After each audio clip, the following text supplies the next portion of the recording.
Hi, and good afternoon. I am Melissa Rupp, and I am the Fulton County OSU Extension Educator for Family Consumer Sciences. And one of my passion areas is that of family financial well-being. So I'm thrilled to have so many of you join us today as we continue this series of Stay Calm and Well.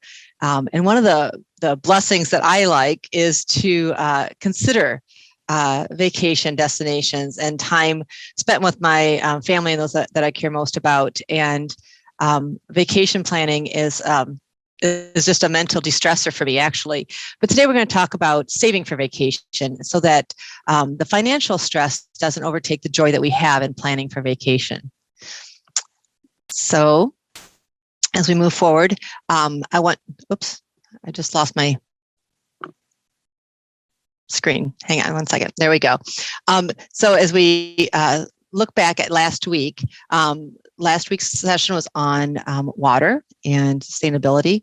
So the recap, last week we looked at identifying ways to reduce water consumption in the home, then also defining what sustainability means to you, and also encouraging you to share something that you learned about sustainability with a friend. So that was last week's session. Hey, Melissa, we can't see your slides. You cannot. Oh, that's not good. No. Okay. Let me go back to something jarred when I first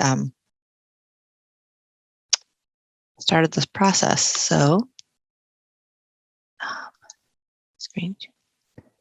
And has the magic reappeared? Yes, we're good to go. Thank you. Okay, thank you for letting me know that. And I'm going to see, oops, hang on. I apologize. I'm not sure why I got everything readjusted here as we got started. So anyway, looking at the skills that we're going to focus on today. So our program objectives for today is to look at vacation planning and consider those major and minor expenses, calculating your financial needs for vacation, and creating a savings strategy so that you can enjoy that vacation stress-free and debt-free. So as we start off thinking about vacation, one of the things like I said earlier, that I really enjoy in this process is just kind of doing the daydreaming, like those mental breaks that we give ourselves as we consider those favorite places we like to visit. And those are little mindful moments as I step aside and like put myself mentally in the place that I would like to be. And taking that time to consider the sights and the smells and the experiences that we have while we're with our family on our favorite vacation beach, or as we're on a hiking trail, and the sights and the sounds. So we kind of put those in place here with our vacation planning. And I don't know if you can see my background well, but behind me is a picture that I took just this morning for the pure purpose of keeping this real today. Last night here in Northwest Ohio, where I am currently located, we had 4 inches of snow on April 20th. So this morning I woke up to beautiful trees laced in snow, and all I can think of is vacationing somewhere warm and tropical. So when we were thinking about budget planning, we need to think about our budget first and not last in planning. So to avoid that debt in your vacation, we need to consider what our limitations are before we start getting excited about those different locations we might go.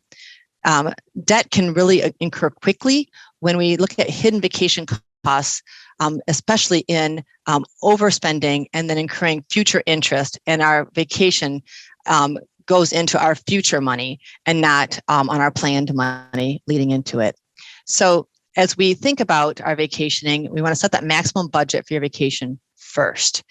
And that budget will set the guideline for everything you do after that. And then also consider that vacation budget in terms of your overall household budget. So when I say that, is it part of something that you already plan for on a regular basis? Do you set aside money each month? Or is this a new financial goal that you're going to establish when you're starting your vacation planning? And the other thing is to consider when setting that budget, look at the expenses that you may that may be coming further in this year or that are additional in this year that you might need to consider. Now, this past year, as we have maybe none of us have or some of us have not been able to get away at all due to some of the limitations in travel and being extra cautious with our exposure to other places and other people. So we're looking at traveling maybe and considering some of those other expenses based on maybe having saved. So looking at all of those factors when we set the mood or the destination and the time to travel. So while planning for your vacation, we're going to set that dollar amount first. So I encourage you all, if you are at your desks or somewhere where you have a piece of paper and a pen handy, to grab it. And I want you to think about your current situation and your current budget. If you've allowed for money, if you've set money aside over the past year, for some people that might be they saved on eating out because you haven't been in your offices and you haven't gone to lunch with colleagues or had lunch on the fly. So you've saved that money aside and you might have a little nest egg planning for your vacation. So that is the place where we start, that maximum budget. And then after that, you want to set your destination. So go ahead and think about your maximum budget, write it on your piece of paper. And I will share, as David mentioned at the beginning, I will share a spreadsheet with you. It's a simple spreadsheet, but it helps you track those expenses as we go. But today we'll use our paper and pencil. So first of all, set your destination based on that budget that you have available to you, or that you plan to designate towards this vacation. So consider those family personalities. If you're traveling with one other person, maybe if you're traveling with children, you need to consider all those needs. Also, what time opportunity do you have? Do you have more time or less time? Can you only travel during the summer months because of maybe having kiddos that are in school? Or perhaps you will want to wait till next winter so you can escape the cold again, and you want to plan ahead now for heading somewhere a little bit warmer during those colder winter months of late 2021 or early 2022. Also, when we're thinking about destinations, we want to consider those travel restrictions that are currently existing. International travel still has so many barriers, and so that might be off the table for this year, and we want to look more at close to home vacations, or perhaps we're looking at vacations that allow us to not interact with others in high degree, perhaps a cabin in the mountains versus being on the beach with a couple hundred other people in close proximity. And then, of course, we want to constantly keep those budget goals in mind as we start looking at that destination. So looking at planning, we're going to plan, first of all, once you've set that destination, we need to get a rough idea of the types of big expenses that we will be facing. And one of the most straightforward is the travel. How are we going to get to and from our destination? And that could be we're going to take a car from our home, or it could be we're going to take a train trip across America and sightsee on our way. Perhaps it's going to be getting on a plane and traveling to our destination to save that time in getting there and enjoying the location that we're going to. The second thing we need to consider is accommodations. Where are we going to stay? Is it going to be in a hotel, a resort? Is it a guest house? Is it an Airbnb? Where might that be and meet our needs for who's traveling with us and where we're going and our budget that we're allowing ourselves. And then, of course, the transportation once we get to the destination. So if we've flown, do we need to rent a car? Those types of things. Each of these things will help us build our budget. And once you establish that, so let's go back to travel. If we've established a budget, and we'll give an example here in a little bit, of maybe $3,000, and we want to fly there, and there's 3 of us traveling, and those are $500 a piece. We're already down to $1,500 in our budget to do everything else. And then if we're going to be gone for maybe 4 nights and we're in a guest house that costs $200 a night, we're down to $700 in our budget for the remaining things. So it can go very quickly, and planning it in a way that keeps those things in mind and then altering them if necessary. So the last thing on this slide is talking about vacation packages and all-inclusive vacations. This is one of those things that might be a good fit for you when planning for a vacation and keeping in your budget. but often we need to keep in mind the whole picture before diving into those great deals. In addition to vacation packages or all-inclusive vacations, we often might be lured in by a great travel deal, or we see if you like to look at travel websites, for example, and you say there's a great package deal to fly to, I'm going to use an example I saw recently, to Greenland, and it's only $400 round trip per person. However, which is a great deal, right? That's fantastic. International travel, great experience. But when you land in that country, what are the expenses that might incur there? So be aware of all expenses involved in a vacation before booking those. Keep in mind that when traveling and you're looking at those accommodations, one of the things that you want to consider is that if you do choose an opportunity like a guest house or an Airbnb, you might pay a little bit more per night for that opportunity, but keep in mind that they might also provide opportunities like a kitchen or a place that you can prepare food and save money on eating out. So give those things consideration as well. So the little expenses, as we were just mentioned just briefly, meals. Plan for those meals on the road, those that you have to do in transportation, and also the meals at the destination, like eating out or eating in your facility. Other things to consider in little expenses are special gear. If you're going somewhere tropical and you live in the north, you might need different clothing. Or if you're hoping to do some hiking on a national parks trail, you might need new hiking boots or clothing or a walking stick even. Transportation, again, you might need special transportation in sight of where your location is, Uber, Lyft. And then, of course, those entertainment factors, the tickets to attractions, maybe a rental of kayaks. Perhaps it might be the opportunity to go whitewater rafting and you're doing your tickets for your whole family. Perhaps you're going somewhere like Gatlinburg and you want to catch a show on the strip there. So looking at those costs. In addition, we want to plan ahead for those little expenses like souvenirs and gifts. And of course, don't forget Fido at home. Who's going to take care of your pets or your home if you're gone for a period of time?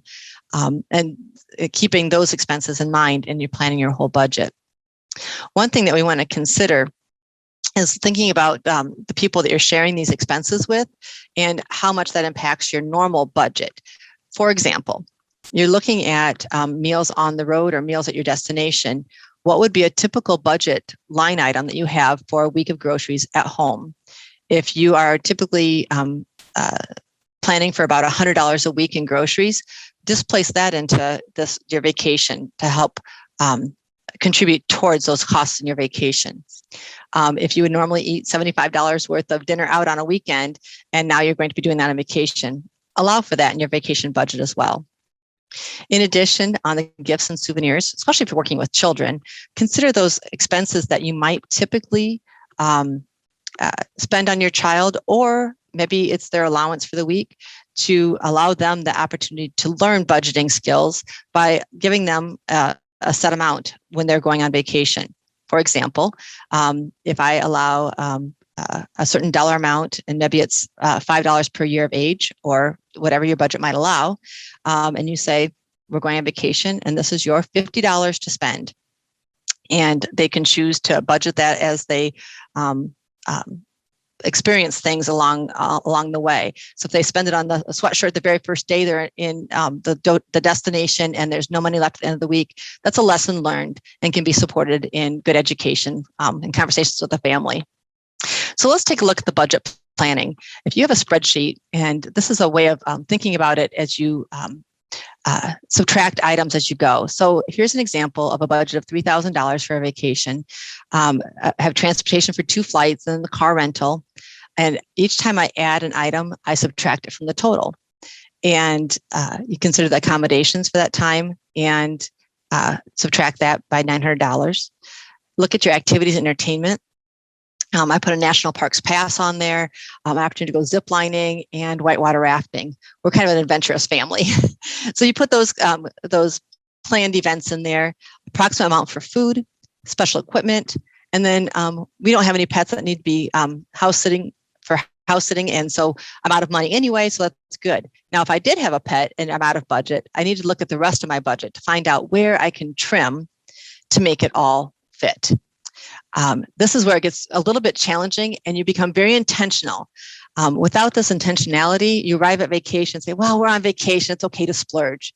Well, one splurge leads to another, and the next thing you know, you're in debt with next year's money, and that's when we get into trouble with those added expenses.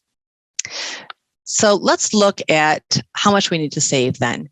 So we talked about that target budget for the vacation that I mentioned is $3,000. And I mentioned that I would typically spend about $100 for groceries for a week for my family, and about $75 maybe in eating out somewhere nice. So I'm going to put that back into my budget. Other things that might be from a weekly budget might be that tank of gas that you're not going to be spending, or other routine expenses that you have from week to week that you won't be incurring in the same way and can be allocated into your budget.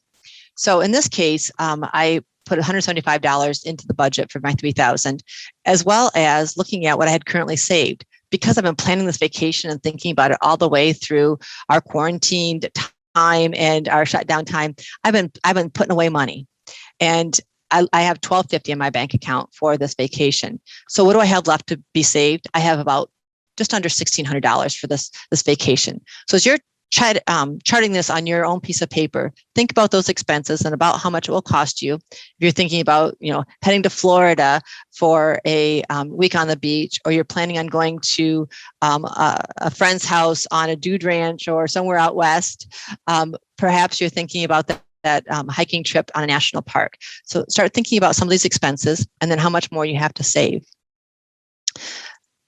Once you figured that out, you have that total amount, and you're going to look at that amount and how many months until your vacation. So if I'm thinking, here it is, end of April, and I want to go this fall on my vacation, I have 6 months to save the rest, so I can stay debt-free and not use tomorrow's money towards that goal. So I'm going to divide that amount by 6, and then I have a new target amount to save, $263. So how am I going to find that $263 in my budget? Am I going to reallocate savings? Are we going to make a negotiation with our family to say, okay, we're gonna not eat out as much. We're gonna be a little more careful on our occasional or our spending on special extras and entertainment, so we can target this, so we can all have the vacation that we want.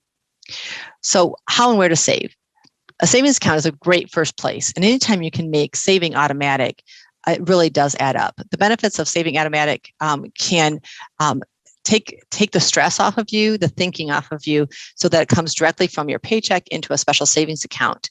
Setting that transfer from your paycheck to the savings account will accomplish your savings in the background, off of your plate. No action is needed by you, and it's there. That process is automated and is the easiest way.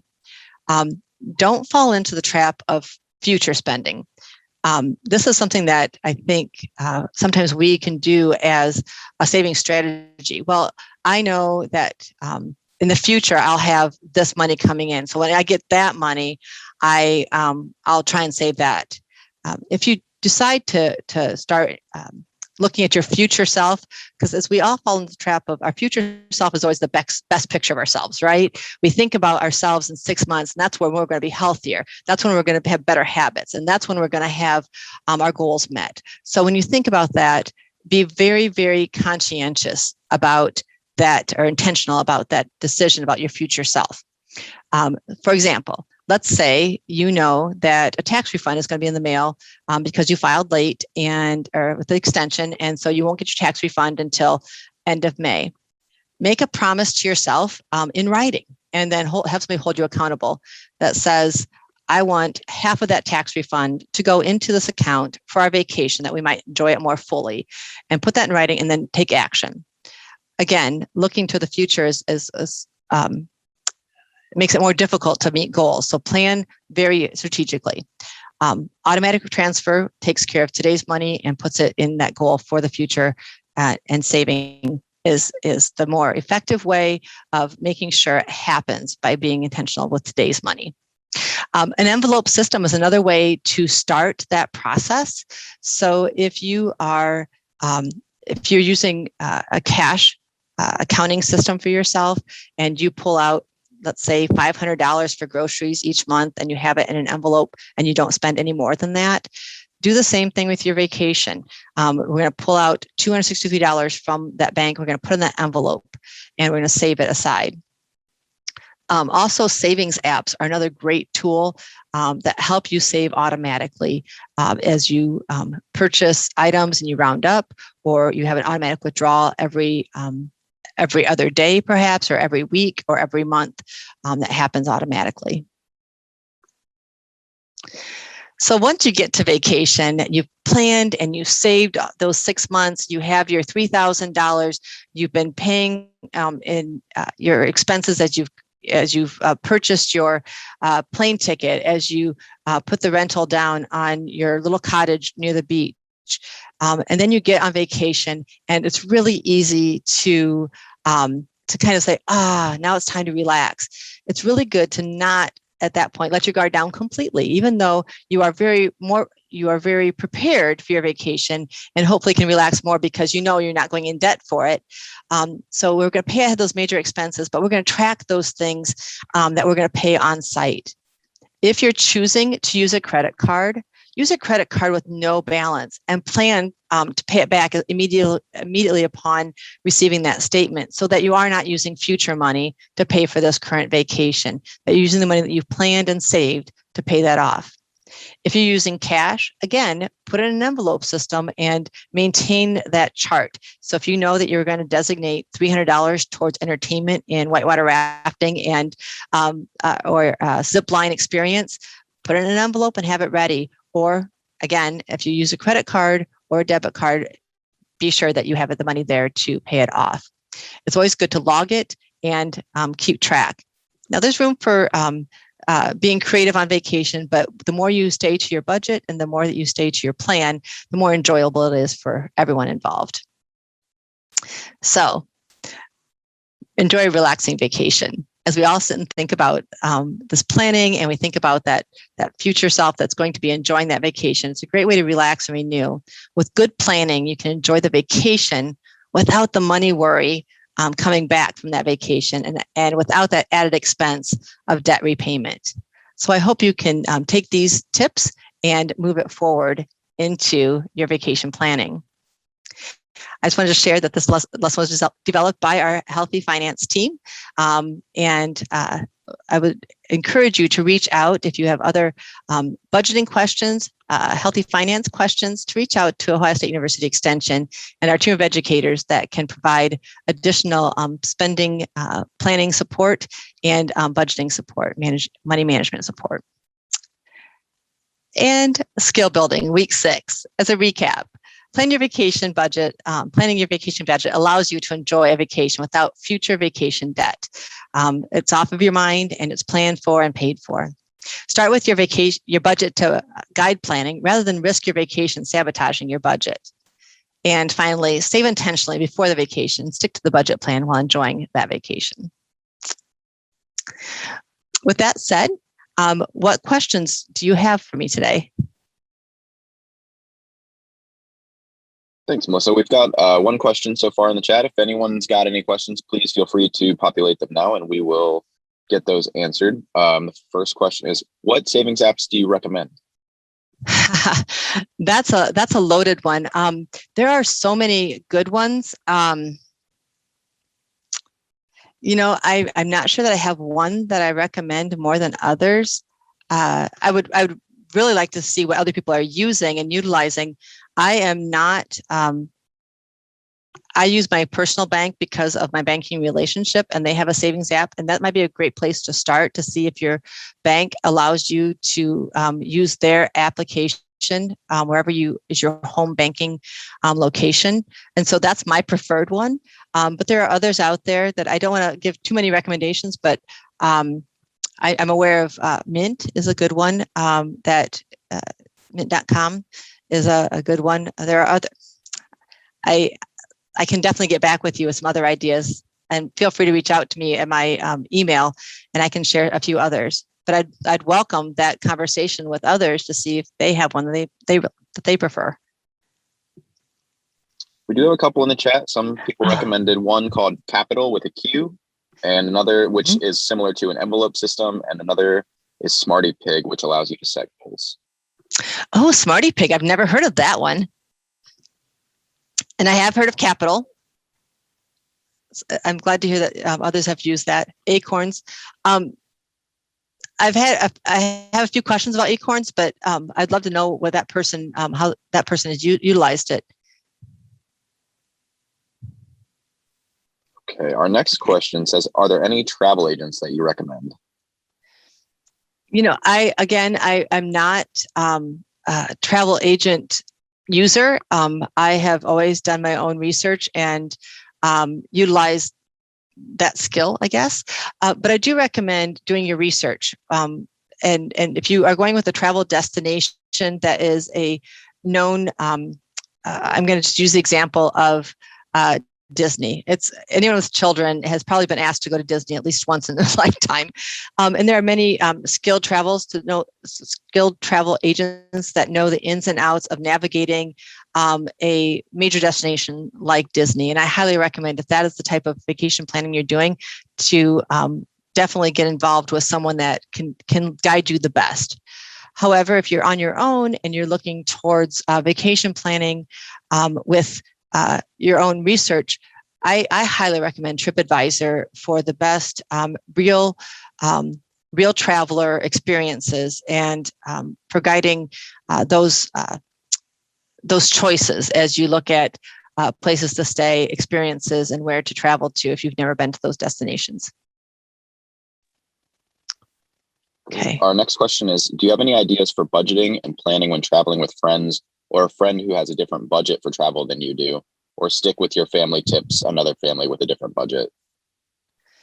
Well, those are really good points. And traveling, when you're traveling with friends that have a different budget, it's really good to start very intentionally at the beginning when we're establishing those dollar amounts to don't let your budget be sabotaged by another person's expectations or different budget. So again, if you stick to your guns, I guess, if that would be the case, but having a very open conversation. If it's somebody that you want to travel with, it's someone you probably like well enough to have a real conversation. So I would encourage you to sit down early and do the same kind of budget planning that you can both stay in budget. Perhaps if it's someone that has a similar budget to yours and you're sharing common equipment, common space, maybe you're sharing a cabin, that you both are very comfortable with that. And if they choose to upgrade, then let them know that that's where your budget stays and that's a choice that they have to make. But yeah, having that conversation, the same kind of conversation that you maybe even want to have with your tween to teen children, youth, as they are looking at, because their expectations might be on a grander scale than what your budget will allow, and being very upfront with those limitations. And then stick to your guns, make a group decision, have buy-in and voice from everyone, but then establish it as a team so that we have buy-in that the budget will succeed. These are really good Great questions. That was the last one that we have. So we'll go ahead and wrap it up now that it's 1 o'clock. So I just want to say thank you to everyone for joining us throughout this series and for always joining us. Be on the lookout for the final survey that will come through. We will get an email out to everyone next week letting you know how many that you've completed. You need to complete 5 out of the 6 in order to get your year plan for health points. And if nothing else, stay tuned. Part 5 could possibly be in development, but as always, just check the wellness website for any programs coming from the Office of the Chief Wellness Officer. So thank you very much, everyone. And thanks, Melissa. It was a great presentation. Thank you for having me. It's glad to be here.